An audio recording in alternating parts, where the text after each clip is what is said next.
In other words, this is the preparation for the Passover. Now, if you had a small Passover, you can share the Passover lamb with another family, okay? With your neighbor. It says, and if the household be too little, you know what? Let me go back a verse.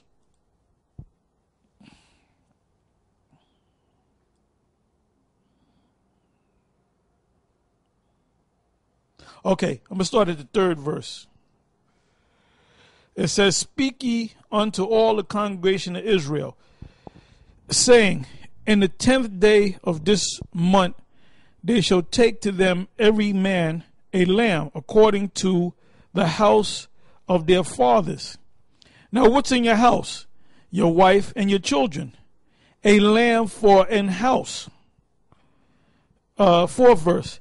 "And if the household be too small for the lamb, let him and his neighbor next unto his house take it according to the number of the souls." Remember, you had male souls. You had men that had souls and women that had souls. Take it according to the number of the souls. Every man according to his eating shall make your count for the lamb. Now it's referring to anybody in your household. So you had men in your household and women in your household.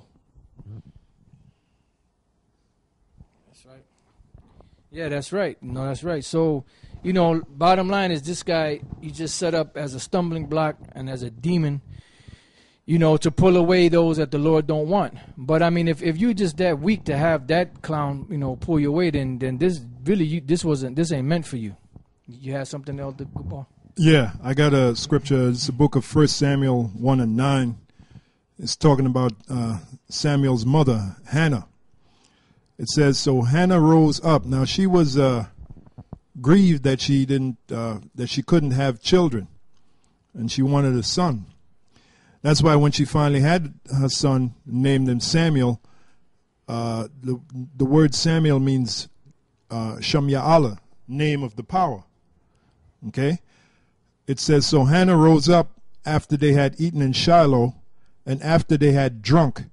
Now Eli, the priest, sat upon a seat by a post of the temple of the Lord. And she was in bitterness of soul, and prayed unto the Lord and wept sore." The reason why she was in bitterness of soul is she wanted a son. And even her husband, Elkanah, told her, "Look, am I not better than 10 sons? Yep. But nevertheless, she wanted a son. See, in those days, women, if they didn't have children, that was a reproach unto them. Even today. Yeah. Yeah. But especially back then, if a woman couldn't have children, that was an reproach to her. In other words, she was kind of almost like worthless, especially if she couldn't give birth to a son, because the son carried on the family line, carried on the lineage. That's right. Yeah. So that was very important. All right. So the Lord blessed her with a son. So after her soul cried out to the Lord blessed her with a son. And that son went on to be a great prophet, a great man of the Lord. That's Samuel the prophet. Yeah, I'm not sure. I'm sorry, go ahead. No, that's it.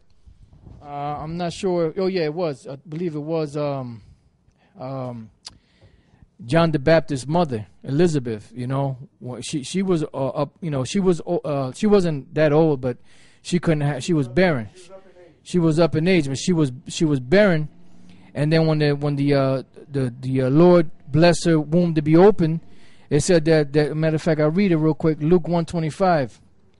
"Thus hath the Lord dealt with me in the days wherein he looked on me to take away my reproach among men." Because women were looked down upon if they couldn't have children. They were reproached. So then that woman is barren. Because a wife, when a man had a certain wife and she was able to produce a lot of children, that was a great thing. So when she didn't, when her womb was closed, that was considered a reproach. So when she had the child, John the Baptist, then she said that the Lord took away my reproach.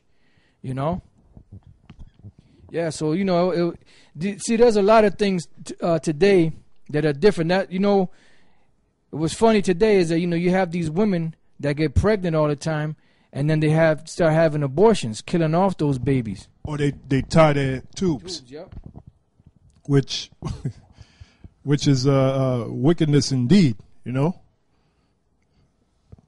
you got camps that are concerned about women's feelings, man. Yeah. Like the guys from down there at the, Atlanta burning. That's a good name for y'all niggas, because you are going to burn, man, with Atlanta. If you don't come out of that bullshit that Nate's in, man.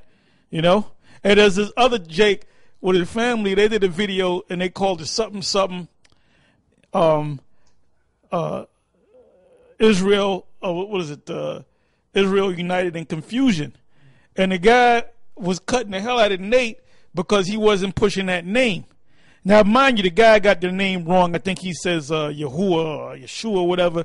But he knows the Hebrew, but he teaches that so-called Jew Hebrew. But I said I was surprised because he said there's a particular camp and it's led by Nate. He cutting the hell out of Nate, man. And I kind of had to go with the guy. I said, yeah, man. I said, that name is important. That's why people are getting on your ass, man. But one of your guys down in Atlanta, all right, there was a brother that came up, and we're going to get more into it. And I guess they call him a camp jumper or whatever. He was trying to get the truth. And he kind of kept referencing us. He wouldn't always say us, but you can see the question that he was asking was based on what we were saying. So somehow GMS got up in there. So the guy that was speaking, he said, the GMS rapes little babies. And Nate pulled that same card too. GMS rapes little babies. You mean to tell me we're going to rape babies, brag about it, and not get caught? Right. Come on, man. Come on, man. You got to be out your damn mind. But that's what you do to those are called that's called demonizing somebody, That's called slander, all right? But that's why we call Nate's people zombies, because they're not deep in the scriptures, man. And the guy kept asking certain scriptures, and they were kind of getting frustrated, And then there was a situation about, do you know that GMS marries other nations? Give me one record where we married somebody. We don't even marry Israelite women, man. When you deal with them, they become your wife. All right? We don't get married with no damn Edomite woman. And then when you go into the scriptures, you had great Israelites that had women of the other nations. Now the dude that is called concubinage, some of them married them too, they were going off. And the guy said that one of the zombies said that, when you go out with an Edomite woman, how do you think your Israelite woman feels about that? Well, look, we're not concerned about their feelings, man. We're not concerned about their feelings. I'm not supposed to get up in the kingdom and be concerned about what my woman want. She's going to be taken care of, but I'm not going to be concerned. Maybe, are you doing all right today? I'm not going to be, because she's going to be there for me, brother. The reason why the woman was created was for the purpose of the man. That's right. All right, that's your spiritual, that's your robot right there, man. That's right. That's your sexual robot. Help me.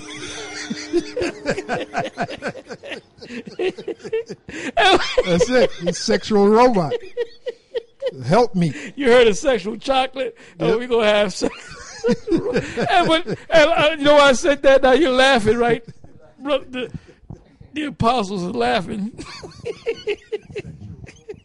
But and when you're a young man and you find a woman, right? What the hell are you doing with it for? Because I know what I did, brother. Yeah. Hey, brother, if I took it to the movies, that was the lead.